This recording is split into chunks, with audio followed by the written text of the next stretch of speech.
So you mentioned you use specific experiential activities with the kids. Can you tell us a little more about them? Well, they're thinking games that were created by Dr. Harry Wax in the spirit of children's play for its own sake, because play requires thinking. And as Jean Piaget once said, play is the work of childhood. All of our thinking games are categorized according to different areas of development.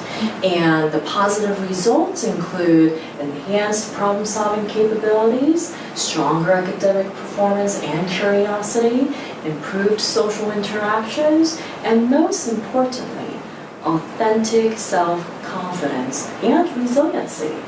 All of this fosters an I can attitude that's needed for self-esteem and that believe in yourself to achieve what you set your mind to. And are the thinking games and activities suitable for children of any age? Our thinking games are most beneficial for children who are past their sensory motor stage of development, which typically occurs around age 2, give or take. Children in their sensory motor stage are still absorbing so much knowledge through their senses and their interactions with their environment that it's best to continue giving them those opportunities to keep exploring. Keep in mind that our program doesn't focus on chronological age and instead tailors the thinking games to each child's developmental level and readiness. So each thinking game addresses a specific area of the development. Can we start with general and discriminative movement? Can you tell us more? Of course. Well, general movement thinking games help children master the body awareness and control needed for efficient movement, such as skipping, jumping rope, climbing hills, or any sports-related activities. While discriminative movement thinking games help build the fine motor skills needed for drawing, tying shoelaces, putting little Lego pieces together, or even using kitchen cutlery or woodworking tools. Next, can you tell us a little more about the visual thinking games? Well, visual thinking games are by far my favorites, and they help children interpret what they see and manipulate that interpretation visual-spatially. The visual games that we have utilize objects such as parquetry blocks, Cuisenaire rods, pegs, or inch cubes to form specific 2- or 3-dimensional designs for children to replicate, mentally manipulate, and reproduce from various different perspectives. Visual thinking skills are necessary in most of life's competencies. For example, reading a map, driving, drawing a representation, catching a ball or hitting it with a bat, and following instructions to build an object. For anyone who's tried to build an IKEA object, an IKEA furniture, knows the importance of visual thinking.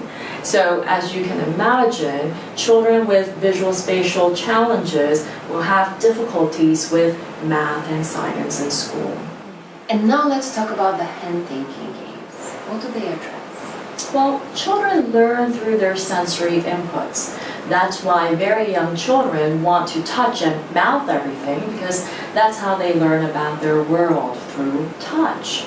Developing hand thinking skills help to differentiate the various tactile experiences, such as texture and shape. Having this tactile awareness and perception adds to overall thinking abilities. For example, pottery, putting little puzzle pieces together, or finding and turning on the light switch in a dark room, all requires hand thinking skills. And why are the auditory thinking games important? Well, to learn any language, you must have an ear for the specific sounds unique to that language. When toddlers learn to speak, they must first be able to interpret and discriminate the sounds they hear before they can utilize and sequence the various sounds in a meaningful way. For example, a child who's learning to speak may have a hard time differentiating between the two words solution and seclusion. This is no different than when you hear a foreign language and what you hear sounds like Charlie Brown speaking, because you're not able to differentiate between the various sounds unique to that language. Our auditory thinking games improve such auditory processing challenges that often interfere with reading and spelling. And what do the graphic thinking games involve? Graphic thinking games include coloring, cutting, writing, drawing, or any activities that involve your arm, hand, finger, and visual processes. These activities integrate movement and visual thinking and helps children with difficulties coloring within boundaries, cutting on the lines, or writing smoothly and legibly. Next, let's talk about the logical thinking games, my favorites. Yes, well, the ability to think logically is the foundation for all critical thinking skills and facilitates higher level reasoning. Our logical thinking games give children the opportunities for trial and error exploration to fully comprehend why a solution may or may not work. This helps them build logical thinking skills that are needed in all areas of life, such as academic, social, and emotional skills. And last but not least, the social thinking games. What do they address? Well, interpreting receptive and expressive communication is an intricate task, even for many adults, and especially in this digital age where social interactions often occur indirectly. Our social thinking games help children minimize this challenge by providing opportunities to understand others' perspectives, build empathy, expand social skills, and develop healthy self-expressions.